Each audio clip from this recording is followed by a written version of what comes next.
We do not want you to be uninformed, brothers, about the hardships we suffered in the province of Asia. We were under great pressure, far beyond our ability to endure, so that we despaired even of life. 2 Corinthians chapter 1 and verse 8. First, a little side note. Where is Asia? This term Asia is a rather artificial construct of the geographers. A much more natural term for the term Asia today is really when people refer to Eurasia, one continent, of which Europe is a little peninsula that carries a lot of weight. But in Paul's day, that was not the western part, the eastern part of that was not called Asia. Asia was one small province in the Roman Empire. Asia was the province that was found in the highlands or central plateau of southwestern, what is today called Turkey. And it was just one province there. It had 7 major cities, which the book of Revelation is written to the 7 major cities in Asia. And it was just this one province, and sometime later, as the Roman Empire collapsed and people moved toward, the history moved toward the Middle Ages, people started referring to all of what we now call Turkey as Asia. The breadth of that term for one province spread to the entire peninsula that we call Turkey today, or at least what we would call Asian Turkey on the east side of the Bosporus. So then you have what occurred later as Europe became more and more isolated.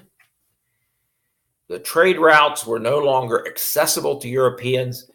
Everything east of what we today call Turkey became a mystery. And so everything that you had to go through, what they called Asia, to get to, was called Asia.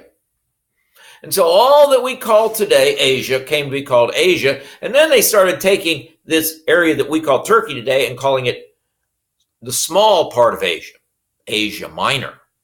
And you still see that. When I was growing up, you still saw that on maps, Asia Minor.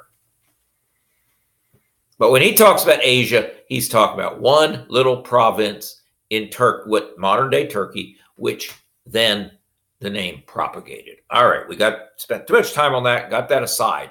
But if we don't understand what we're talking about, some of the things about what happened to Paul in Asia don't make sense.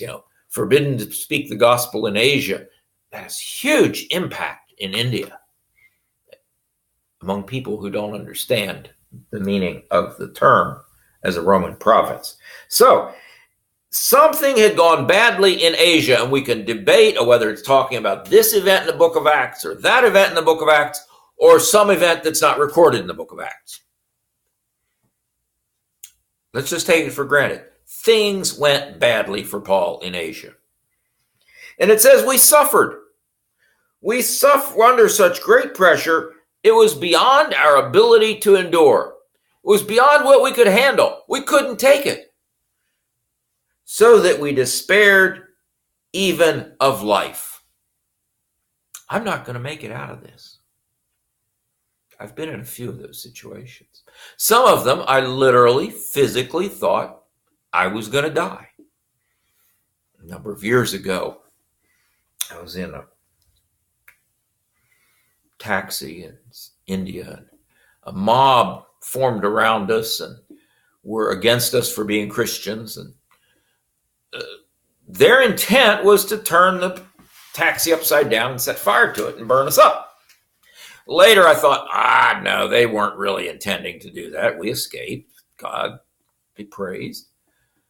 Until a couple years after that, not terribly far from there, a similar mob did, in fact, burn up an evangelist and his two young sons in exactly the same kind of incident. But at that moment, I despaired of life. I thought me and my young son were going to die right there in that taxi cab. So, Paul despaired. And recently there have been times when I despaired, not that I thought I was going to die, but I thought my life is not going to be worth living. I'm going to spend the rest of my years in what is effectively a living death. Horrible. Beyond what I can take. Why does God let us get to these places that are beyond what we can take? There are some that try to say, God will never take you beyond what you can take. Well, Paul says, yeah, he already did with me. Took me beyond what I could take. Well, how are you still here if it was beyond your endurance? Because God brought him through it. God, who comforts us, builds us up, gives us strength, brought him through it. I can't take this. God can bring me through it. We were under such great pressure that it was far beyond our ability to endure. So don't be surprised when you face a situation that is far beyond your ability to endure. Christian, you are not immune from this. You may face a situation that's beyond what you're able to endure, but rest assured of this one thing. God is able to do what you are not able to do, and to get you through it, just as he got Paul through that distress in Asia